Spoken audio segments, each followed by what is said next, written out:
Iron Maiden, Dance of Death, 11 tracks for 68 minutes, the 13th studio album from the UK heavy metal band, released September 2003 by EMI in Colombia. Produced by Steve Harris and Kevin Shirley, recorded at Psalm West Studios in London. 2 singles were released, Wildest Dreams and Rainmaker, taking the album to number 2 in the UK, number 18 in the US, and number 12 here at home. Charting very well in Europe as well. This album ended up going gold in 7 countries, including the UK. This album was recorded on tape and has the band's only full acoustic song, and is the only album which every member of the band has a writing credit. Finally, this band is what is regarded as the band's worst album art, with even the artist requesting his name be removed from it. Dave. Yes. With one album with a triple guitar lineup under their belt, they've really figured out what works best within this writing style, and there's some brilliant work here that just wouldn't work with your standard dual guitar harmonies. Lyrically, it goes from gothic entertainment with the title track to world issues with The Age of Innocence to moments of reflection with the acoustic track Journeyman. For the first time ever, we have an acoustic track on an Iron fucking Maiden album, and they nailed it. It's a really good song. The other theme that's becoming common on Maiden albums is the state of crime and violence in modern society. Age of Innocence is a fantastic song and brilliant lyrics. It's really pulled it off really well. The song structure of the song Dance of Death is just pure theatre. It takes the listener with them on a journey, being told through music, and the music adds to the drama. Some of the best melodies they've ever written. Most importantly, this song would be great as an acoustic song, and they could still do a full symphonic orchestra with this song. It'd be a fucking beast. I actually wrote that, so... He's claiming it, folks. Yeah, my idea. I'm going to contact them. Still very much what you would expect with an Iron Maiden album. Still moving forward and trying out new things, which is part of the reason that I've stayed relevant for so many years. 10 out of 10. No More Lies, Dance of Death, Paschendale, Age of Innocence, and Journeyman. Cool. Okay. Oh, I figure. All right, go on. So, as Andrew mentioned, let's get this out the way straight away. Yeah, that album cover is terrible.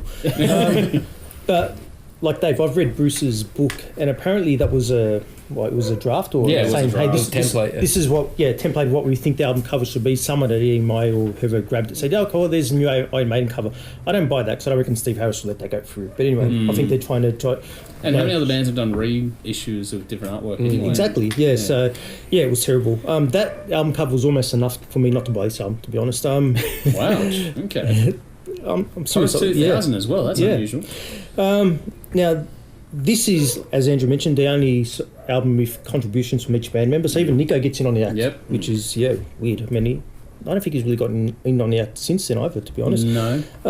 So, Dance of Death, Maiden has always had a progressive edge to it. Yeah. Okay, and that's what they were leading into with Brave New World and everything like that. But I think they kind of amped it up on this album a bit more. But what this does that Brave New World didn't do, and I know you're a big fan of Brave New World and I love it as well, this introduces a bit of Maiden's older, more traditional, straight-ahead elements to it as well. It does, yeah.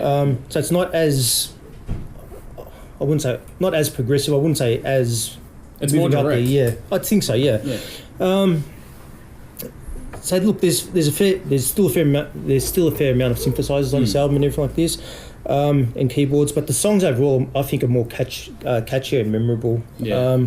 And that's not to put down Brave New World at all. It's just, of the two, I'm leaning a little bit more towards this end. But that's just my own personal preference. In my notes, I've got this probably easier to take in. Yeah, as a general rule. Fair enough. Yeah. The first track, Wildest Dream, that's probably one of the catchiest Maiden songs that I've heard when I first heard it. And I thought, if the rest of albums like this, we're definitely onto a winner. We definitely are. A lot of the songs utilise clean riffs and a lot of synths in there as well.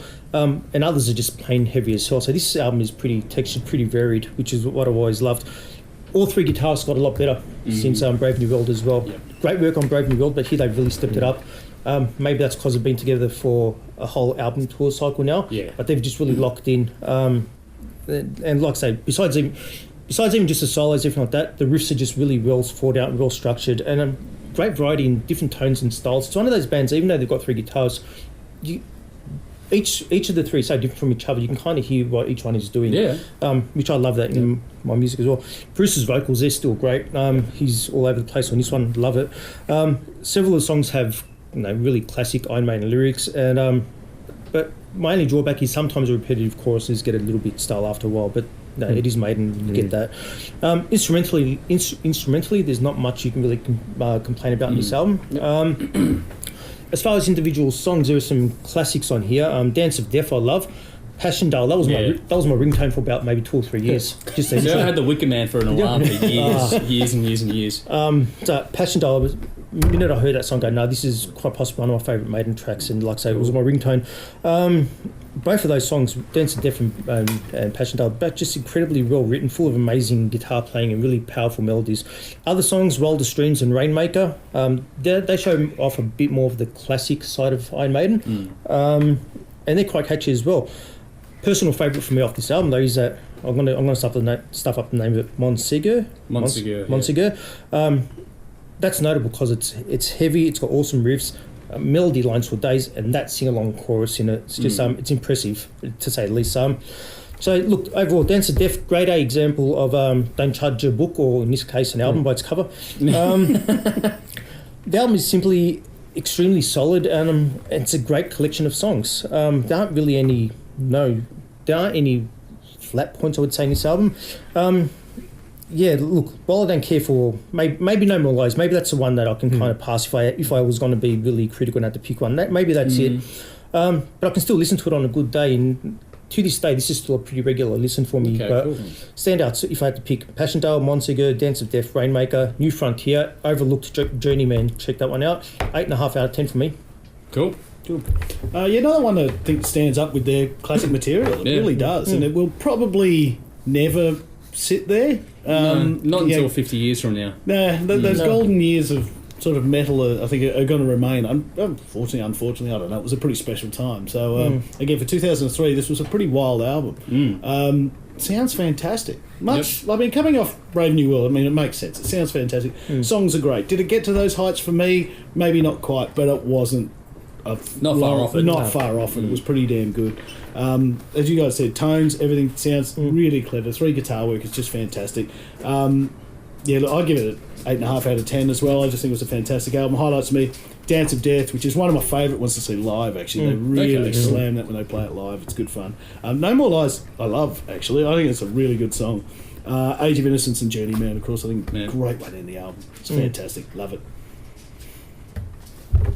Did you already go there? Yeah, I'll go. he was first. Oh, that's right. Okay, so my turn. Memorable. It was. Now you can tell this was done to tape. I love the warmth that brings to this record. More bottom heavy than the last album, but it's still very evenly presented. There is some real beauty in the way this is captured. The production is fantastic in this one. Musically, this is more direct, less intricate than Brave New World. As a consequence, easy to take in or digest. I do like the lyrics on this one, though. This has some damn good hooks as well, and I like how the guitar and vocals take the lead at different times and play off of each other really nicely. There are some different elements again. This band is never afraid to try new things, while our dogs are clearly not afraid to try new things either. Actually, don't try new things, not right now.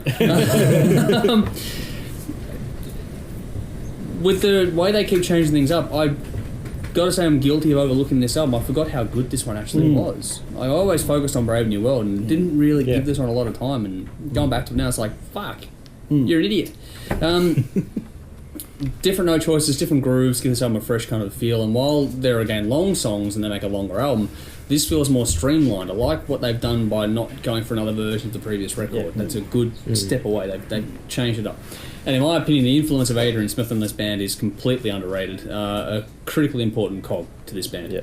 There is some well-written and performed stuff. It's still pure Iron Maiden and everything you expect from them, with some pure, genuine, organic growth. And going on to it, there are some almost orchestral arrangements added to this, which works well.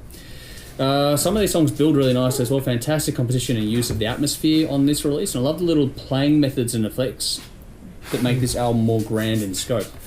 And we finally get an acoustic track, some great storytelling on this, and with the acoustic stuff, I actually wouldn't mind seeing a full performance or even a full album from these guys. I reckon they could pull it off. Again, I'm guilty of overlooking this record. I think I need to spend more time with this. It's pretty damn good. It's still a typical vintage album, but brought into contemporary times with really nice and warm production, nice growth shown in the writing.